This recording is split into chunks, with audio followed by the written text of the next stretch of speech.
সুপ্রিয় শিক্ষার্থী বন্ধুরা, সালামু আলাইকুম। আমরা আলোচনা করছিলাম স্ট্যাটিক্স বা স্থিতিবিদ্যা নিয়ে, এবং আমাদের অলরেডি 8.1 যে চ্যাপ্টারটা রয়েছে সেটা থিওরি এবং গাণিতিক উদাহরণ শেষ হয়ে গিয়েছে। তো আজকে আমরা 8.2 দিয়ে আমাদের এই অধ্যায়ের যাত্রা শুরু করব। তো 8.2-তে আমরা স্পেশালি একটি নতুন সূত্র সম্পর্কে জানবো, সেটা হচ্ছে গিয়ে লামিস সূত্র বা লামিস ল নামে পরিচিত সেটা। এবং একই সাথে আমরা ত্রিভুজের তিনটি বাহু দ্বারা যদি বিভিন্ন বল নির্দেশ করে, তাহলে সেক্ষেত্রে সেই অবস্থায় সাম্যাবস্থা কেমন হতে পারে এগুলো সম্পর্কে আলোচনা করব। তো তোমাদের সবার জ্ঞাতার্থে বলছি যে এই যে লামিস সূত্রটা, সেটা হচ্ছে কি স্থিতিবিদ্যার জন্য অনেক বেশি ইম্পর্টেন্ট একটা সূত্র, এবং পরবর্তীতে তোমরা যখন হায়ার স্টাডিজ করবে তখন এই লামিস সূত্রটা অনেক বেশি কার্যকর ভূমিকা পালন করবে। তো আজকের লেকচারটা এই জন্য খুব বেশি ইম্পর্টেন্ট। আমি তোমাদের সাথে আছি মোহাম্মদ আসাদুজ্জামান শান্ত। চলো আজকে আলোচনা শুরু করা যাক। প্রথমত আমরা যে সূত্রটা সম্পর্কে জানবো সেটা হচ্ছে গিয়ে বলের সাম্যাবস্থার ত্রিভুজ সূত্র সম্পর্কে জানবো। সূত্রের প্রথমত আমাদের বিবৃতিটা জানতে হবে। তো বিবৃতিটা হচ্ছে কি এরকম: যদি একটি বিন্দুতে কার্যরত তিনটি বলের মান ও দিক কোনো ত্রিভুজের একই নিয়মে গৃহীত তিনটি বাহু দ্বারা নির্দেশ করা যায়, তবে তারা সাম্যাবস্থায় থাকবে। তো এখানে যে জিনিসটা ইম্পর্টেন্ট, যে একটি ত্রিভুজের একই নিয়মে গৃহীত বলতে বোঝাচ্ছে যে একই ক্রমে তুমি যদি তিনটে বল কল্পনা করো ত্রিভুজের তিনটা বাহু দ্বারা, তা ওই ওই অবস্থাটার কথা আসলে এই কথাটা দ্বারা বোঝাচ্ছে। তো এই জিনিসটাকে হচ্ছে আমরা একটু চিত্রের মাধ্যমে রিপ্রেজেন্ট করার চেষ্টা করব। তো আমরা দেখতে পাচ্ছি আমাদের এখানে একটা চিত্র দেওয়া হয়েছে, যে চিত্রের ভিতরে এবিসিটা হচ্ছে একটা ট্রায়াঙ্গেল। এই ট্রায়াঙ্গেলে হচ্ছে গিয়ে এ বি সি তিনটা বাহু যে রয়েছে, এ বি বি সি এবং সি, এই তিনটা বাহুতে আমরা বল প্রদর্শন করব। বাট কোন বল প্রদর্শন করব, এজন্য আমরা ধরে নিচ্ছি আমাদের একটা নির্দিষ্ট পয়েন্ট, সেই নির্দিষ্ট পয়েন্টটা হচ্ছে গিয়ে ও পয়েন্ট। তো এই ও পয়েন্ট বরাবর আমরা যদি দেখি, ও পয়েন্টের থেকে ও এক্স বরাবর একটা ফোর্স কাজ করতেছে, যেটাকে হচ্ছে আমরা পি বলছি।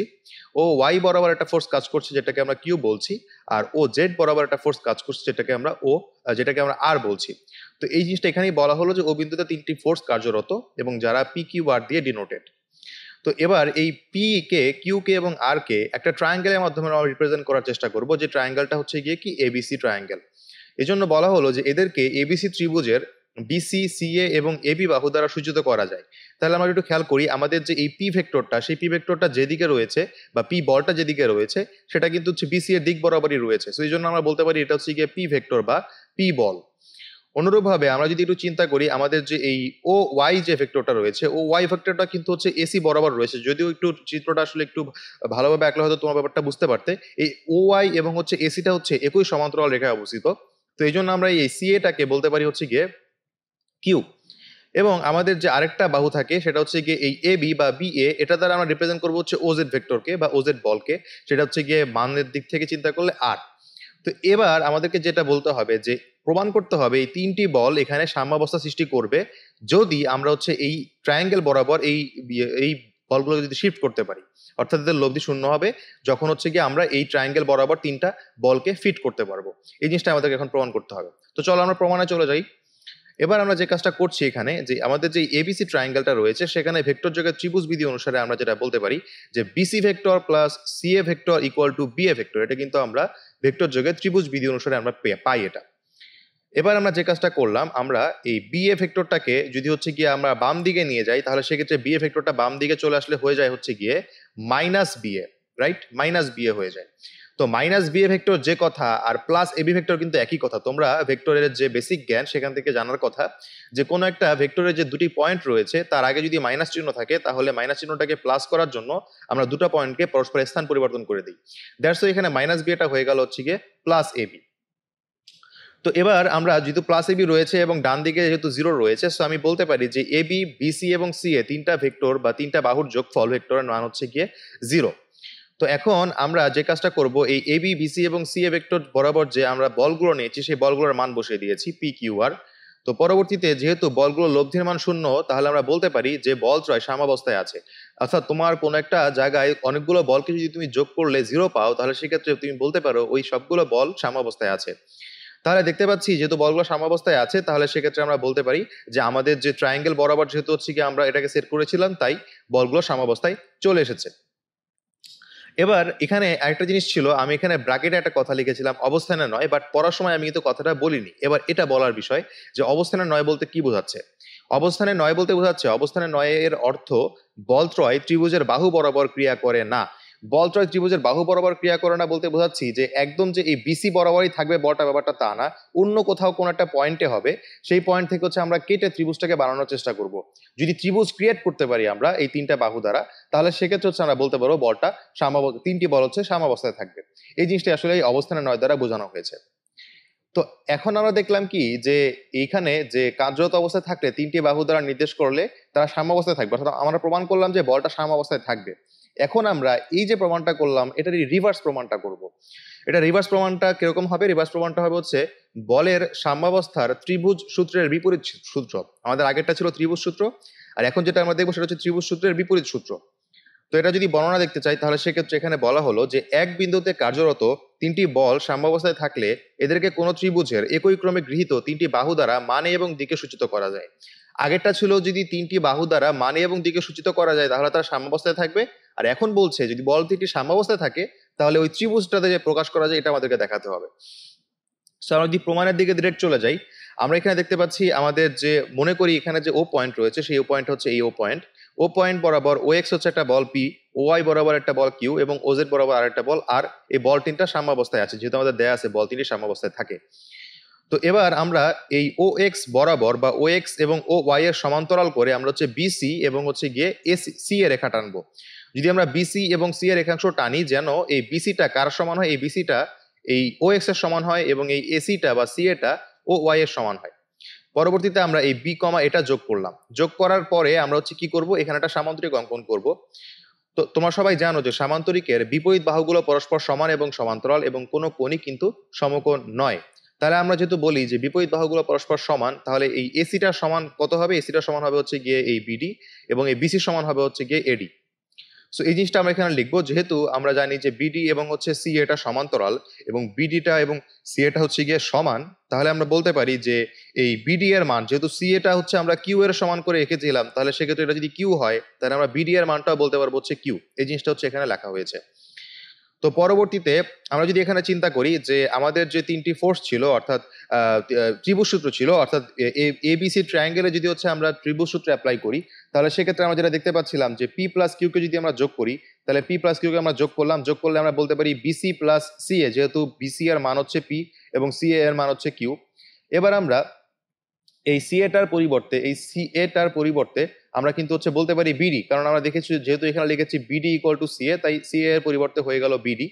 আর এই দুইটাকে যদি আমরা যোগ করি দেখি বিসি এবং হচ্ছে বিডি একটা সামান্তরিকের দুটি সন্নিহিত বাহু এবং এই দুটি সন্নিহিত বাহু দ্বারা দুটি ভেক্টর নির্দেশ করছে।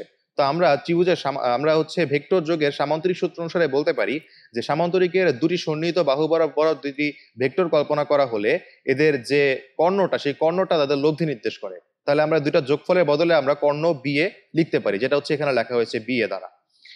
তো আমরা যদি বিএ দ্বারা লিখি তাহলে সেক্ষেত্রে আবার আমরা যেহেতু জানি যে বল তিনটা সাম্যাবস্থায় আছে, তাহলে আমরা কি বলতে পারি যে P plus Q plus R equal to zero. তাহলে P plus Q plus R equal to আমরা জিরো বলতে পারলাম। এবার এই পি প্লাস কিউ এই দুইটার মান যেহেতু আমরা বিএ পেয়েছি, তাই পি প্লাস কিউ এর বদলে আমরা বিএ লিখে দিয়েছি, plus R equal to zero আমরা লিখলাম। তো পরবর্তীতে আমরা হচ্ছে এবার এই বিএ এর পরিবর্তে আমরা লিখতে পারি মাইনাস এবি, জাস্ট হচ্ছে ভেক্টরের যে দুটি পয়েন্ট সেটা এক্সচেঞ্জ হয়ে গেল, এই জন্য এখানে মাইনাস চলে এসেছে। তাহলে ফাইনালি আমরা বলতে পারি যে এই এবিটা তার মানে হচ্ছে এই এবি ভেক্টরটা বিএটা দিয়েছিলাম আমরা এই বরাবর, বাট আমাদের যে এবিটা সেই এবিটা নির্দেশ করছে হচ্ছে এই বরাবর অর্থাৎ উল্টো দিকে। তো এই এবিটা হচ্ছে গিয়ে যদি আমরা আর এর মান দিয়ে চিহ্নিত করি তাহলে সেক্ষেত্রে এবিটা হয়ে যায় হচ্ছে আর। তাহলে আমরা যে চিত্রটা একটু আগে এঁকেছিলাম সেখানে আমরা দেখেছিলাম যে আমাদের যদি হচ্ছে এটা ছিল হচ্ছে বিসি আর এটা ছিল হচ্ছে গিয়ে এ, তো এই বিসি বরাবর হচ্ছে একটা ভেক্টর কল্পনা করেছি আমরা পি, সি এ বরাবর একটা ভেক্টর কল্পনা করেছি কিউ, আর এখন আমরা দেখলাম যে এই এবিটা হচ্ছে গিয়ে আমাদের আর ভেক্টরকে নির্দেশ করছে।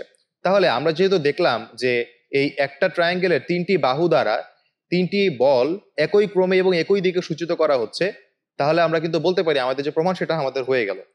সো এই জিনিসটা আমাদেরকে প্রমাণ করতে বলেছে। তো পরবর্তীতে আমরা এই জিনিসটা এখানে লিখে দিলাম যে পি কিউ আর বলত্রয়কে এবিসি ত্রিভুজের বিসি সি এবং এবি দ্বারা মানে এবং দিকে একই ক্রমে নির্দেশ করা যায়। তো আশা করি তোমরা বুঝতে পারছো ব্যাপারটা। এবার আমরা আমাদের এই অধ্যায়ের সব থেকে বড় এবং ইম্পর্টেন্ট একটা টপিক যেটা হচ্ছে গিয়ে লামির সূত্র, সেটার প্রমাণ সম্পর্কে এখন আলোচনা করব। তো বলের সাম্যাবস্থার লামির সূত্র প্রথমে আমরা বিবৃতিটা দেখে নিব।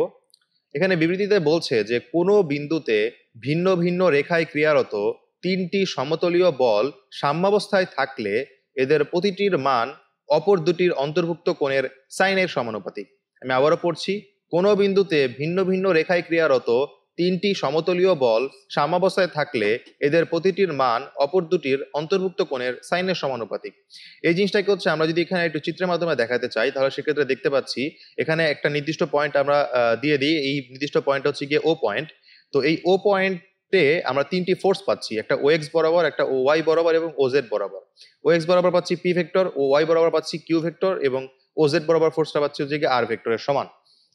এখন এই ও এক্স এবং ও ওয়াই এর মধ্যকার কোণ দেওয়া আছে, ও এক্স এবং ও জেড এর মধ্যকার কোণ দেওয়া আছে। তো এভাবে করে তিনটা আলাদা আলাদা কোণ দেওয়া আছে এবং একই সাথে তোমার বলা আছে যে তিনটি বল হচ্ছে সাম্যাবস্থায় আছে। তার মানে এই পি প্লাস কিউ প্লাস আর করলে তুমি পেয়ে যাওয়া হচ্ছে গিয়ে 0। তো এই জিনিসগুলোকে আমরা একটু হচ্ছে গিয়ে এবার হচ্ছে দেখার চেষ্টা করবো আমাদের প্রমাণ আসলে কি বলতে যাচ্ছে। আমাদের প্রমাণে বলেছি কি যে এদের প্রতিটির মান, তার মানে এই পি ভেক্টর যদি আমি চিন্তা করি, পি ভেক্টর বা পি বলটার মান কেমন হবে, পি বলটার মান হবে অপর দুটির অন্তর্ভুক্ত কোণের সাইনের। তার মানে এটা যদি আমরা চিন্তা করি পি ভেক্টর, তাহলে এর অপর দুটির মধ্যকার কোণ হচ্ছে আলফা, তাহলে আলফার সাইনের সমানুপাতিক, তাহলে এই P is proportional to sine alpha হবে। তাহলে আমরা এই পিটা ইকুয়াল টু এখানে কে সাইন আলফা লিখতে পারি এবং পরবর্তীতে আমরা P divided by sine alpha equal to K লিখতে পারি। অনুরূপভাবে কিউ এর জন্য আমরা পাবো Q divide by sine beta এবং আর এর জন্য আমরা পাবো R divide by sine gamma. So এই জিনিসটা আমাদেরকে প্রমাণ করতে হবে এবং আমাদের যে এই কোণগুলো সেই কোণগুলো আমরা এখানে ইনক্লুড করে দিলাম, এই কোণগুলো এখানে দেওয়া আছে। তো এবার আমরা মেইন প্রমাণে চলে যাচ্ছি। মেইন প্রমাণে যদি যাই তাহলে সেক্ষেত্রে আমরা যেহেতু দেখতে পাচ্ছি আমাদের তিনটা বলের লব্ধির মান 0, তাহলে সেক্ষেত্রে P plus Q plus R equal to আমরা 0 বলতেই পারি। পরবর্তীতে আমরা হচ্ছে গিয়ে এই সমীকরণের উভয় পক্ষে আমরা আর ভেক্টর বা লব্ধি ভেক্টর আর এটাকে হচ্ছে গিয়ে আমরা ক্রস গুণন করব। যদি আমরা ক্রস গুণন করি তাহলে সেক্ষেত্রে 0 এর সাথে কোনো কিছু ক্রস মাল্টিপ্লিকেশন 0ই চলে আসে, তো ডান দিকে 0 হলো। আর এদিকে যে ব্যাপারটা সেটাকে হচ্ছে গিয়ে আমরা কি করব, আমরা হচ্ছে গিয়ে আর দিয়ে প্রত্যেকটাকে আলাদা আলাদা ডিস্ট্রিবিউশন করে দিব। তাহলে হলো R vector cross P vector plus R vector cross Q vector plus R vector cross R vector. তো তুমি দুটি সেম ভেক্টরকে যদি ক্রস মাল্টিপ্লিকেশন করো তাহলে তাদের গুণফলটা হয়ে যায় হচ্ছে 0। কেন 0 হয়? কারণ দুটি ভেক্টরের মধ্যকার ওই যে সেম দুটি ভেক্টর যেহেতু, তাই তাদের মধ্যকার কোণ হচ্ছে গিয়ে 0। সো আমরা সবাই জানি যে ক্রস মাল্টিপ্লিকেশনকে যদি আমরা একটু বিস্তার করি তাহলে হয় হচ্ছে গিয়ে আর ইন্টু আর সাইন থিটা। তো থিটাটার মান যেহেতু 0 এখানে, সো আলটিমেটলি এই আর ক্রস আর এর মানটা 0 চলে আসে। সো আমরা ফাইনালি পাচ্ছি R cross P equal minus Q cross R. কারণ কি? কারণ হচ্ছে এই দুইটাকে যদি হচ্ছে আমরা এক্সচেঞ্জ করি তাহলে সেক্ষেত্রে ক্রস মাল্টিপ্লিকেশনের ক্ষেত্রে আমরা যে দুইটা রাশি থাকে সেই দুই রাশিকে যদি গুণ করি এবং তারা পরস্পর স্থান পরিবর্তন করে তাহলে সেক্ষেত্রে তার আগে একটা মাইনাস চলে আসে এবং এটা অ্যাজ ইউজুয়াল 0 হয়ে গেল। সো আমরা যদি এটাকে অ্যারেঞ্জ করে লিখি তাহলে আমরা পাই R cross P equal to Q cross R. এখন আমরা যে কাজটা করব, আমরা এখানে ক্রস মাল্টিপ্লিকেশন করব এবং এখানে আমরা ক্রস মাল্টিপ্লিকেশন করব। তাহলে আমাদের প্রথমে আর ক্রস পি কে যদি করতে চাই তাহলে সেক্ষেত্রে আর এবং পি এর মধ্যকার কোণ হচ্ছে গিয়ে বিটা, সো এটা হবে গিয়ে আর পি সাইন বিটা। এখানে দেওয়া হলো আর পি সাইন বিটা। আর এদের ক্রস মাল্টিপ্লিকেশনের যে প্রোডাক্টটা আমরা পাবো সেটা যেহেতু একটা ভেক্টর প্রোডাক্ট, তাই এখানে একটা একক ভেক্টর দেওয়া হয়েছে ইটা দ্বারা। এবার আমরা যদি কিউ ক্রস আর এর কথা চিন্তা করি, আমরা দেখতে পাচ্ছি কিউ ক্রস আর এর ক্ষেত্রে এদের মধ্যকার কোণ হচ্ছে আলফা, সেই জন্য হয়ে গেল কিউ আর সাইন আলফা। এবং আমরা দেখতে পাচ্ছি যে আমরা যদি হচ্ছে গিয়ে এখানে আমরা সবাই জানি যে ক্রস মাল্টিপ্লিকেশনের ক্ষেত্রে যদি তুমি হচ্ছে দিক নির্দেশ করতে চাও একক ভেক্টরের, সেটা হচ্ছে গিয়ে উপরের দিকে হয় বা নিচের দিকে হয়, সেটা আসলে তোমার রোটেশনের দিকে নির্ভর করে। আমরা যদি কিউ ক্রস আর করি তার মানে হচ্ছে আমরা কিউ থেকে আর এর দিকে যাচ্ছি, অর্থাৎ আমরা একটা স্ক্রুকে এভাবে ঘোরাচ্ছি, অর্থাৎ অ্যান্টি ক্লকওয়াইজ ঘোরাচ্ছি। যদি তুমি একটা স্ক্রুকে অ্যান্টি ক্লকওয়াইজ ঘোরাও তাহলে সেক্ষেত্রে হচ্ছে কি স্ক্রুটা উপরের দিকে চলে আসবে, তার মানে এখানে একক ভেক্টরটা উপরের দিকে। অনুরূপভাবে তুমি যদি হচ্ছে আর ক্রস পি এর কথা চিন্তা করো, তোমরা আর ক্রস পি এর কথা চিন্তা করলে এটাকেও তোমরা হচ্ছে গিয়ে কি করতেছো, এটাকেও তোমরা অ্যান্টি ক্লকওয়াইজ ঘোরাচ্ছ। যেহেতু অ্যান্টি ক্লকওয়াইজ ঘোরাচ্ছ, সো এটা হচ্ছে গিয়ে এর লব্ধি ভেক্টরটা উপরে দিয়ে কাজ করবে বা এর যে একক ভেক্টরটা সেটা উপরে দিয়ে কাজ করবে। এজন্য আমরা একই ভেক্টর লিখেছি, এন ভেক্টর এবং এখানকার এন ভেক্টর লিখেছি। সো ফাইনালি আমরা যেটা করতে পারি, এখান থেকে আর আর আর কাটা দিতে পারি, এখানকার ইটা এবং ইটা কাটা দিতে পারি। সো ফাইনালি আমরা যেটা পাই সেটা হচ্ছে গিয়ে P sine beta equal to Q sine alpha. So এটাকে যদি আমরা একটু অ্যারেঞ্জ করি তাহলে সেক্ষেত্রে কিন্তু আমরা এমন একটা জিনিস পাই যেটা হচ্ছে গিয়ে P divided by sine alpha equal to Q divide by sine beta. তাহলে আমরা যেহেতু একটা পাশ নিয়েছিলাম, আমরা যদি হচ্ছে অন্য পাশের কথা চিন্তা করি তাহলে সেক্ষেত্রে হচ্ছে গিয়ে অন্য, অর্থাৎ আমরা যেমন এখানে আর গুণ দিয়েছি, এখানে যদি আর গুণ না দিয়ে যদি হচ্ছে ধরলাম আজকে পি গুণ দিতাম তাহলে সেক্ষেত্রে বাকি দুটা পেয়ে যেতাম আর কি। সো এভাবে করে অনুরূপভাবে আমরা যেটা পাই সেটা হচ্ছে গিয়ে Q divide by sine beta equal to R divide by sine gamma. So এই দুটাকে যদি আমরা ইকুয়াল করার চেষ্টা করি তাহলে ফাইনালি পাই P divided by sine alpha equal to Q divide by sine beta equal to R divide by sine gamma. So আশা করি আমরা প্রমাণটা বুঝতে পেরেছি। সো এবার আমরা বলের সাম্যাবস্থায় লামির সূত্রের বিপরীত প্রতিজ্ঞা সম্পর্কে জানবো। আসলে এখানে একটু টাইপিং মিস্টেক করে লমি চলে এসেছে, এটা হবে লামির সূত্র। তো লামির সূত্রের বিপরীত প্রতিজ্ঞা সম্পর্কে এবার আমরা একটু জানার চেষ্টা করব। তো লামির সূত্রটা ছিল কি? লামির সূত্রটা ছিল হচ্ছে গিয়ে তারা যদি পরস্পর সাম্যাবস্থায় থাকে তাহলে সেক্ষেত্রে ওই কি যেন একটা সম্পর্ক আছে, P divided by sine alpha equal to Q divide by sine beta, এরকম ছিল। আর এখন যেটা করতে হবে সেটা হচ্ছে যে যদি ওই সম্পর্কটা দেওয়া থাকে তাহলে আমাদেরকে প্রমাণ করতে হবে বল তিনটা সাম্যাবস্থায় আছে। আশা করি তোমরা বুঝতে পারছো। তো এটাকে আমরা বিবৃতিটা প্রথমে দেখে নিব। বিবৃতিটা হচ্ছে গিয়ে কোনো বিন্দুতে ক্রিয়ারত তিনটি একতলীয় বলের প্রত্যেকটির মান অপর দুটির অন্তর্গত কোণের সাইনের সমানুপাতিক হলে কোনটি অপর দুইটির লব্ধির সমান না হলে বল তিনটি সাম্যাবস্থা সৃষ্টি করবে। তা আশা করি আমরা এই উল্টো প্রমাণটা বা উল্টো প্রমাণের যে বিবৃতিটা সেটা আমরা আসলে বুঝতে পেরেছি। তো এখন এই জিনিসটা হচ্ছে আমাদের যেটা দেওয়া আছে সেটা হচ্ছে আমাদের এখানে লিখতে হবে যে ও পয়েন্ট থেকে ও এক্স এবং ও ওয়াই ও জেড বরাবর আমরা তিনটি বল নিয়েছি, এবং এখানে যেটা দেওয়া আছে যে এই সাইনের সমানুপাতিক যে ব্যাপারটা বলেছে সেখান থেকে আমরা এরকম একটা জিনিস লিখতে পারি যে P divide by sine alpha equal to Q divide by sine beta equal to R divide by sine gamma. এটা কিভাবে আসে সেটা আমি একটু আগের প্রমাণেই দেখিয়েছি। তো পরবর্তীতে আমাদের কোণগুলোকে আমরা ইন্ডিকেট করে দিলাম। সো আমাদের এবার প্রমাণ করতে হবে যে বল তিনটা হচ্ছে সাম্যাবস্থায় আছে। তো আমাদের প্রমাণটা শুরু করতে হবে আবার এখান থেকে যদি আমরা প্রমাণটা শুরু করি তাহলে সেক্ষেত্রে আমাদের দেয়া আছে হচ্ছে এই জিনিসটা আগে, সেটা আমরা লিখে নিলাম P divide by sine alpha equal to Q divide by sine beta. এবার আমরা কি করব, ক্রস মাল্টিপ্লিকেশন করে দিব, তাহলে আমরা পাই P sine beta equal to R P sine beta equal to Q sine alpha. এবার উভয় পক্ষে হচ্ছে গিয়ে আমরা আর এবং ইটাকে গুণ দিব, অর্থাৎ আমরা এর আগের প্রমাণে যেগুলোকে রিডিউস করে দিয়েছি, যেগুলোকে আমরা ভাগ করে দিয়েছি, সেগুলো ধাপে ধাপে আমরা এখানে গুণ দেওয়ার চেষ্টা করবো এই প্রমাণে। সো আমরা এই লাইন থেকে এই লাইনে আসতে উভয় পক্ষে আর গুণ দিয়েছি এবং উভয় পক্ষে একটা একক ভেক্টর নিয়েছি। সো আমরা এখানে হচ্ছে গিয়ে পরবর্তীতে বলতে পারি এটার ক্রস মাল্টিপ্লিকেশন হিসেবে লিখতে পারি, অর্থাৎ আর ক্রস পি লিখতে পারি এখানে, আর এখানে আমরা লিখতে পারি হচ্ছে কিউ ক্রস আর। সো পরবর্তী দিকে যদি হচ্ছে আমরা এটাকে বাম দিকে নেই তাহলে সেক্ষেত্রে এখানে বাম দিকে নেওয়ার জন্য আগে আমরা এখানে এই আর এবং কিউ কে পরস্পর স্থান পরিবর্তন করে লিখলাম, দ্যাটস ওয়াই এখানে মাইনাস চলে আসলো। সো এবার আমরা যদি হচ্ছে বাম পক্ষকে ডান পক্ষে নিয়ে যাই, ডান পক্ষকে যদি বাম পক্ষে নিয়ে আসি তাহলে আমরা পাই R cross P equal to R cross Q, so equal to 0 হয়ে গেল এখানে। তো এবার এখান থেকে আমরা হচ্ছে কি করব, আমরা এখান থেকে হচ্ছে গিয়ে আরেকটা ভেক্টর এখানে লিখবো, সেটা হচ্ছে গিয়ে আর ক্রস আর ভেক্টরটা লিখবো, কারণ আমরা যদি আর ক্রস আর লিখি যেটার মান কিন্তু 0, সো আর ক্রস আর যদি এখানে যোগ দেই তাহলে কিন্তু কোনো ধরনের চেঞ্জ হবে না এই সমীকরণটা। এবার আমরা যে কাজটা করব, এবার আমরা প্রত্যেকটা টার্ম থেকে আর ক্রস কে আমরা কমন নিব। সো আমরা যদি প্রত্যেকটা জিনিস থেকে আর ক্রস কমন নিই তাহলে আমরা এদিকে পাই R cross into P plus Q plus R equal to 0। So উভয় পক্ষে যদি হচ্ছে গিয়ে আমরা আর ক্রস দিয়ে যদি হচ্ছে গিয়ে আমরা চেঞ্জ করে দিই, অর্থাৎ আর ক্রস দিয়ে যদি ভাগ করি বা এই জিনিসটা করি, যেটা হচ্ছে গিয়ে আমরা একদম প্রথম দিকে হচ্ছে করেছিলাম এই লামি সূত্রের প্রমাণে, সেটার বিপরীত কাজটা করলে আমরা এখান থেকে পেয়ে যাই P plus Q plus R equal to 0, অর্থাৎ তিনটি বলের যোগফলের মান 0, অর্থাৎ তিনটি বল সাম্যাবস্থায় আছে। তাহলে আমাদের যে লামি সূত্র দেওয়া ছিল সেই লামি সূত্র থেকে আমাদের বলের সাম্যাবস্থা আমরা প্রমাণ করে ফেললাম। তো আশা করি আমরা এই সূত্রগুলো বুঝতে পেরেছি। তো এবার আমরা বেশ কিছু গাণিতিক উদাহরণ দেখব। তো গাণিতিক উদাহরণের ভিতরে প্রথম যে প্রবলেমটা দেওয়া হয়েছে সেই প্রবলেমটা হচ্ছে গিয়ে এমন যে পি কিউ আর মানের বল ত্রয় এবিসি ত্রিভুজের এ বি সি তিনটি কৌণিক বিন্দু হতে যথাক্রমে বিপরীত বাহুর লম্বভিমুখেই দিকে ক্রিয়ারত থেকে সাম্যাবস্থায় থাকলে প্রমাণ করো যে P is to Q is to R equal to A is to B is to C. তো এই জিনিসটাকে হচ্ছে আমরা একটু সহজভাবে বোঝার চেষ্টা করি। আমরা প্রথমত এখানে দেওয়া আছে যে ত্রিভুজের যে বাহুগুলো রয়েছে, এখানে যে ত্রিভুজের যে বিন্দুগুলো রয়েছে কৌণিক বিন্দু এ বি সি, সেই বিন্দু থেকে তিনটে ফোর্স ক্রিয়া করবে, এবং এই তিনটি ফোর্স হচ্ছে গিয়ে অপর যে বাহুটা আছে এই অপর বাহুটা সেই অপর বাহুটা লম্ব অভিমুখে ক্রিয়া করবে। তার মানে এটা হচ্ছে একটা লম্ব সমদ্বিখণ্ডক বলতে পারি আমরা। তো আমরা এই যে বিটা এই এসি এর উপর যেহেতু লম্ব এবং একই সাথে এই বি বরাবর একটা ফোর্স কল্পনা করছি, যে ফোর্সটার নাম আমরা দিচ্ছি হচ্ছে গিয়ে কিউ। আর অনুরূপভাবে যদি আমরা এডি এর কথা চিন্তা করি তাহলে এই ফোর্সটার নাম হচ্ছে পি, এবং সিএফ এর কথা যদি চিন্তা করি তাহলে এই ফোর্সটার মান হচ্ছে গিয়ে আর। তো এই জিনিসগুলো হচ্ছে গিয়ে আমরা এখানে লিখেছি। তো আমরা যদি এখানে লামির সূত্র অ্যাপ্লাই করতে যাই তাহলে সেক্ষেত্রে আমরা লামির সূত্র কোথায় অ্যাপ্লাই করব দেখি একটু আমরা। আমাদের এই নির্দিষ্ট পয়েন্ট হচ্ছে ও, এই ও পয়েন্টে একটা ফোর্স পি নিচের দিকে ক্রিয়া করে, একটা ফোর্স হচ্ছে কিউ ডান দিকে ক্রিয়া করে, এবং আরেকটা ফোর্স আর বাম দিকে ক্রিয়া করে। তো আশা করি তিনটা ফোর্স আমরা বুঝতে পেরেছি। তো এই পি ভেক্টরের জন্য বা পি বলের জন্য কোণ হচ্ছে এই কোণটা, এবং হচ্ছে আমাদের কিউ ভেক্টর বা কিউ বলের জন্য কোণ হচ্ছে গিয়ে এই কোণটা, অর্থাৎ ডি ও এফ।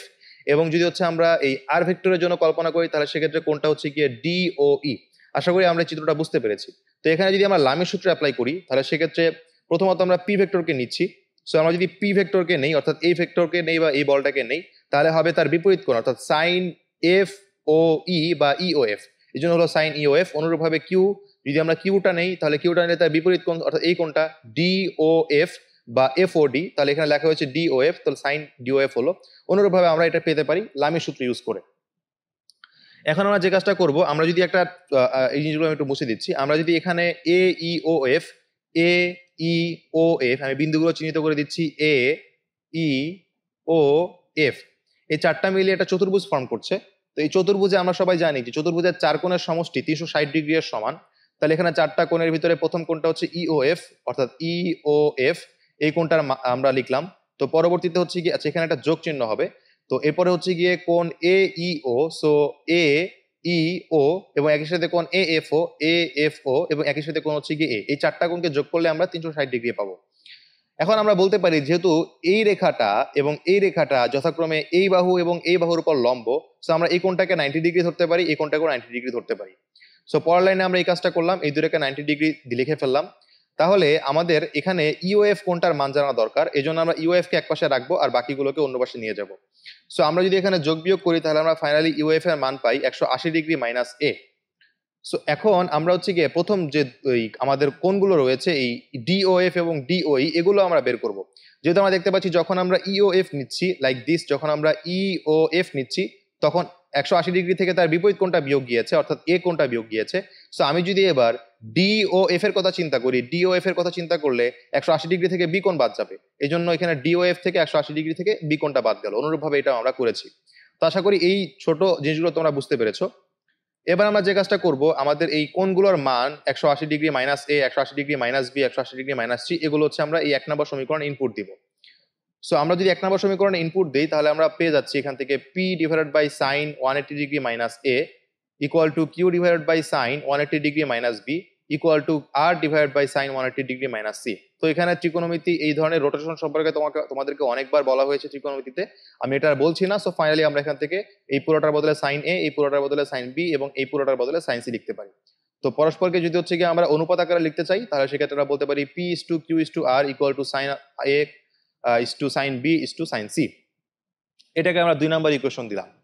তো এবার আমরা যদি ওই সেম ত্রিভুজটাতে যদি হচ্ছে আমরা সাইন সূত্র অ্যাপ্লাই করি, সাইন সূত্র মানে হচ্ছে গিয়ে যে বাহুটা নেব তার বিপরীত কোণের সাইনের অনুপাত, যে বাহুটা নিচ্ছি তার বিপরীত কোণের সাইনের অনুপাত। এভাবে করে আমরা সাইন সূত্র অনুসারে বলতে পারি A is to B is to C equal to sine A is to sine B is to sine C. এটাকে 3 নম্বর ইকুয়েশন দিলাম। তো এবার যদি আমরা 2 নম্বর এবং 3 নম্বর ইকুয়েশনকে কম্পারিজন করি তাহলে সেক্ষেত্রে আমরা ফাইনালি বলতে পারি P is to Q is to R equal to A is to B is to C, যেটা আমাদেরকে প্রমাণ করতে বলেছিল। এই ম্যাথটা অনেক বেশি ইম্পর্টেন্ট এবং অনেকগুলো বোর্ডে এসেছে, তো তোমরা এই ম্যাথটা একটু ভালোভাবে করার চেষ্টা করবে। তো আমরা পরবর্তী ম্যাথে শিফট হয়ে যাচ্ছি। পরে যে ম্যাথটা দেওয়া হয়েছে এখানে বলা আছে যে একটা দারুণ ম্যাথ দেওয়া আছে এখানে। এটা হচ্ছে গিয়ে কি এসিবি একটি রশির দুই প্রান্ত, এসিবি একটা রশি, সো এই রশিটার দুই প্রান্ত একই আনুভূমিক রেখায় এ এবং বি বিন্দুতে আবদ্ধ আছে। তো রশিটির সি বিন্দুতে ডাব্লিউ ওজনের বস্তু গিট দিয়ে বাঁধা। এবিসি ত্রিভুজের ক্ষেত্রফল ডেল দ্বারা সূচিত করা হলে দেখাও যে সি এ অংশের টান W B divide by 4c del into C square plus A square minus B square. এটা আমাদেরকে প্রমাণ করতে হবে। তো এই জিনিসটাকে আমরা হচ্ছে একটু চিত্রে আঁকার চেষ্টা করি। আমরা দেখতে পাচ্ছি আমাদের এসিবি একটা সুতা ছিল, দড়ি ছিল। সো এই এসিবি রশিটা আমরা এখানে দেখালাম, এসিবি হচ্ছে আমাদের রশিটা। তো এবার বলা আছে এ এবং বি বিন্দুতে আবদ্ধ অবস্থায় আছে, এ এবং বি বিন্দুতে আবদ্ধ অবস্থায় আছে, আর মুক্ত অবস্থায় সি প্রান্তটা আছে। বাট সি প্রান্তটা কি করলাম আমরা, গিট দিয়ে এই সি প্রান্তে একটা ওজন ঝুলিয়ে দিলাম। তো এখন আমাদের এই এবিসি ট্রায়াঙ্গেলটার ক্ষেত্রফল আমরা ডেল ধরে নিচ্ছি। তাহলে যদি ডেল হয় তাহলে আমাদেরকে সি এ অংশের টান, এই সি এ অংশের টান আমাদেরকে বের করতে হবে। সো আমরা এখানে মনে করলাম যে ডাব্লিউ যে ওজনটা রয়েছে সেটা সি বিন্দুতে সিই বরাবর নিচের দিকে ক্রিয়াশীল এবং বস্তুটি সি বিন্দুতে গিট দিয়ে বাঁধা। তো যেহেতু গিট দিয়ে বাঁধা তাই আমাদের হচ্ছে কি এই যে বিন্দুতে গিট দিয়ে বাঁধা হবে তার এই পাশে এবং ডান পাশে এবং বাম পাশে উভয় ক্ষেত্রে টান সমান হবে না। সো এই জন্য যেহেতু গিট দিয়ে, যদি তোমার গিট দিয়ে বাঁধা না থাকতো তাহলে সেক্ষেত্রে দেখা যেত যে এই বলটা, এই বস্তুটা স্লাইডিং করে হচ্ছে একদম এই বাম দিকে চলে আসতো। সো এদিকের টান এবং এদিকের টান সমান হয়ে একটা ব্যালেন্স অবস্থায় চলে আসতো। যেহেতু এটা গিট দিয়ে বাঁধা তাই হচ্ছে কি এটা ব্যালেন্স হবে না। সো এই জন্য হচ্ছে কি আমাদের দুই পাশে দুইটা অসমান টান কাজ করবে। তো আমরা ধরে নিচ্ছি যে সি এ বরাবর টান হচ্ছে T1 এবং সিবি বরাবর টান হচ্ছে গিয়ে C2। এবার আমরা যে কাজটা করলাম, আমরা এই জিএস আঁকলাম কার সমান্তরাল করে, এবি এর সমান্তরাল করে। এই জিনিসগুলো এখানে বলা হয়েছে। তো এবার আমরা হচ্ছে গিয়ে যদি সি পয়েন্টের কথা চিন্তা করি, সি পয়েন্টে 3টি ফোর্স কাজ করতেছে। একটা হচ্ছে T1 ফোর্স বা টান, T2 ফোর্স বা টান, এবং সি ফোর্স বা সি এর এই বরাবর ডাব্লিউ বা ওয়েট কাজ করছে। তাহলে সি পয়েন্টে যদি আমরা লামির সূত্র অ্যাপ্লাই করি, তাহলে সেক্ষেত্রে আমরা বলতে পারি T1, যদি আমরা T1টাকে নেই তাহলে সেক্ষেত্রে T1 এর বিপরীত কোণ হচ্ছে এই পুরোটা হচ্ছে বিপরীত কোণ। তো এই কোণটাকে আমরা রিপ্রেজেন্ট করতেছি হচ্ছে বি, সি এবং ই দিয়ে। সো আমরা এই সাইন বিসি এ লিখলাম। অনুরূপভাবে যদি আমরা ডাব্লিউ এর কথা চিন্তা করি, ডাব্লিউ এর জন্য বিপরীত কোণটা হচ্ছে এটা, অর্থাৎ বিসি এ কোণ। সো এই জন্য এখানে লেখা হলো সাইন বিসি এ বা এসিবি। অনুরূপভাবে যদি আমরা T2 এর কথা চিন্তা করি, তাহলে T2 এর জন্য বিপরীত কোণ হচ্ছে গিয়ে এ সিই। সো এই জন্য এটা এসিই লেখা হয়েছে। এবার আমরা প্রথম যে টার্মটা রয়েছে, অর্থাৎ এই দুটো টার্ম নিয়ে কাজ করব। সো আমরা দেখতে পাচ্ছি এখানে T1 divide by sign BCE ছিল। তো এই যে বিসিইটা, এই বিসিইটার মধ্যে আমরা এই যে কোণটা রয়েছে, অর্থাৎ এই ইসিএইচটা, এটাকে হচ্ছে কি আমরা 90 ডিগ্রি বলতে পারি, এটাকে আমরা 90 ডিগ্রি বললাম। আর হচ্ছে এই যে বি কোণটা, যেহেতু আমরা এখানে গিট দিয়েছি, তাই আমরা বলতে পারি না যে আসলে এখানের বি কোণটা 90 ডিগ্রি নাকি অন্য কিছু, আমরা বলতে পারি না। আপাতত দৃষ্টিতে মনে হচ্ছে এটা 90 ডিগ্রি, বা 90 ডিগ্রি নাও হতে পারে। সো এই জন্য আমরা এটাকে ধরে নিলাম বি কোণ দিয়ে। আর আমাদের যে অন্য একটা কোণ ছিল এসিবি, আমরা দেখতে পাচ্ছি এসিবি কোণটাকে আমরা শর্টলি সাইন সি দিয়ে রিপ্রেজেন্ট করলাম। সো ফাইনালি আমরা T1টাকে যদি হচ্ছে গিয়ে লিখি, তাহলে আমরা পাই T1 equal to W cos B divide by sine C. এটাকে আমরা 1 নাম্বার ইকুয়েশন দিয়ে রাখলাম। সো আমরা যদি হচ্ছে পরে চিন্তা করি, তাহলে সেক্ষেত্রে আমরা যে জিনিসটা পাবো এখানে, যে এখান থেকে হচ্ছে গিয়ে আমরা আবার ত্রিভুজের সূত্রের ধর্মতে আমরা ফেরত যাব। ত্রিভুজের ধর্ম বলতে বোঝাচ্ছে আমরা সাইন সূত্র, কস সূত্র, ক্ষেত্রফল সূত্র, এগুলো। তো তোমাদের ক্ষেত্রফল নিয়ে একটা সূত্র পড়ানো হয়েছিল ট্রিগোনোমেট্রি 7.7 চ্যাপ্টারে, যে কোন একটা ত্রিভুজের ক্ষেত্রফল equal to half into AB into sine C হতে পারে, যেখানে সিটা হচ্ছে এবি এর মধ্যকার কোণ। তাহলে সেক্ষেত্রে আমরা এখানে বলতে পারি যে সাইন সি এর মান হচ্ছে গিয়ে 2 ডেল ডিভাইডেড বাই এবি এর সমান। আবার আমরা যদি হচ্ছে ত্রিভুজের কস সূত্র থেকে দেখতে পাই, কস যদি বি করতে চাই, কস বি এর মান হচ্ছে গিয়ে C square plus A square minus B square divide by 2CA। তো এই দুইটা সূত্র যদি নিয়ে যদি তোমাদের কোনো কনফিউশন থাকে, তাহলে তোমরা প্লিজ আমার করা ত্রিকোণমিতি এর ভিডিওগুলো দেখে আসো। সেখানে 7.7 চ্যাপ্টারের ভিডিওতে আমি এই সূত্রগুলো নিয়ে ডিটেলসে আলোচনা করেছিলাম। তো এবার আমরা এই যে T1 রয়েছে, সেই T1 এ আমরা cos b এবং sin c এর জায়গায় এই মানগুলো ইনপুট দিব। যদি আমরা এই মানগুলো ইনপুট দিই, তাহলে আমরা ফাইনালি T1 এর মানটা পেয়ে যাই WB divided by 4C delta into C square plus A square minus B square. So আশা করি আমরা এই প্রমাণটা বুঝতে পেরেছি। তো আজকে আমরা দুটি ম্যাথেই থাকলাম, দুটি ম্যাথ করেই শেষ করলাম লেকচারটা। তো আমরা পরবর্তী দিন এই রিলেটেড, অর্থাৎ লামির সূত্র রিলেটেড অনেকগুলো এক্সাম্পল করব। তো সেই ভিডিও দেখার আমন্ত্রণ জানিয়ে এখানেই বিদায় নিচ্ছি। ধন্যবাদ সবাইকে।